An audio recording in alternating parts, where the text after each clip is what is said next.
So the Eastern Orthodox Church has been in a world of turmoil lately, which is surprising. Usually they're the ones gloating that we're going in downfall, but this really hasn't been publicized that much, which is very odd. So firstly, on May the 2nd, the Metropolitan of Zimbabwe ordained a deaconess with the permission of the Patriarch of Alexandria, a female deaconess.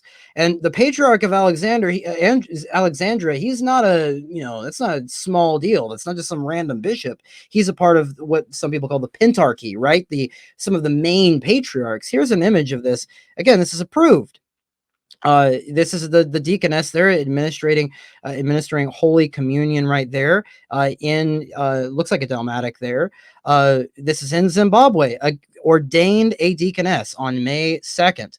This was met with a world of a storm of people saying, well, how could a patriarch support such a thing? But this was not a surprise to me, and the people who were asking that question just seemed to me to be low information, because in fact the Patriarch of Alexandria himself has done this before. Here's an image of him doing this. This is Patriarch Theodoros II, the current Patriarch of Alexandria, back in 2016, I believe this was, who consecrated a number of deaconesses. So this has been going on in the Eastern Orthodox world for a long time. People have just been hesitant to talk about it. This is, of course, in direct violation of different canons throughout church history. We'll have links in the description of an article talking about all those. One to mention, though, is Canon 19 of the Council of Nicaea, along with Canon 15 of Chalcedon, I think it was, that specifically goes against, you cannot ordain a deaconess. They can't be ordained, they can't be consecrated in this sort of way. And this is supposed to be what the Orthodox are all about. We follow the canons, you guys don't. You have this papal innovation. Well, y'all aren't following the canons right here. You're ordaining a deaconess specifically against Nicaea and Chalcedon. So is this just a rogue patriarch happening? It doesn't seem like that. A prominent metropolitan in Hong Kong, Nectarios of Hong Kong, he put out this long article. Again, we'll have, or at least I guess it was a long Facebook post in Greek, which I'll have the translation there, defending this. He says, well, there's certain, you can have a deaconess in a different sort of role, and so this is okay. There were some things that shouldn't be done with the ceremony, but in general, it's acceptable.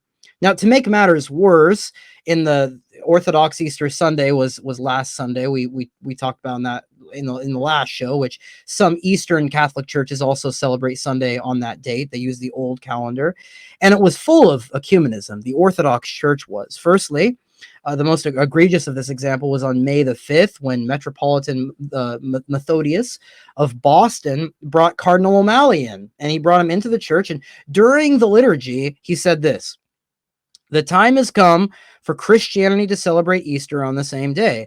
I don't need to welcome you here, because this is your cathedral as well. The people recognize in you a man of God and leader of our church." So that's what this is that sort of dialogue going on between the two in the church. And there was also the Archbishop of America. Again, the jurisdictions are a bit different because the Orthodox have a smaller presence in America. The Archbishop of the Greek Orthodox Archbishop of America, Elpidoros, had Cardinal Dolan in to bless the Orthodox during in attendance for Good Friday.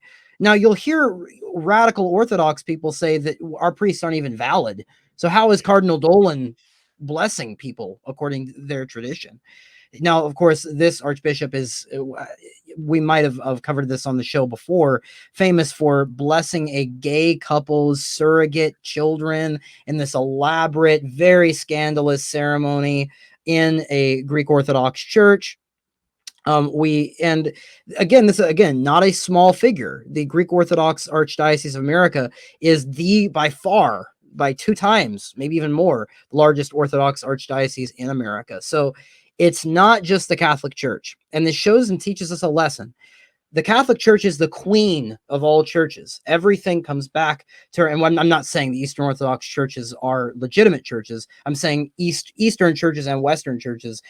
we can say baptized Christians as a whole, all of their sects, all of their groups are simply going to follow Rome's lead, because Rome is always going to be the deciding factor. And so if the Roman church is not healthy, then these Eastern sects are also not going to be healthy. You're going to see modernism infiltrating them as well, because Rome is ultimately, like it or not, the one that determines where the conversation is at, where the issues are at. So not just the Catholic Church, not just the Roman Church, but in fact, every single Christian group on the face of the planet is dealing with the same problems. And again, I really think this is not a coincidence, as I suggested in the beginning. I think this is a trial balloon in many ways for what Francis will intend to do. He'll authorize some form of installation of deaconesses and claim it's different from ordination, but then he'll allow them to put on dogmatics, have a laying on of hands, do things that he'll then look the other way and just say, "Oh well, it's okay." So I think this is, coming to a Novus Ordo parish near you. And then they're going to have permanent deaconesses. So you not just have permanent, permanent deacon Bob who does everything. You'll have permanent deacon Billy Joe, running your Novus Ordo parish. That's where this is, I think, ultimately headed.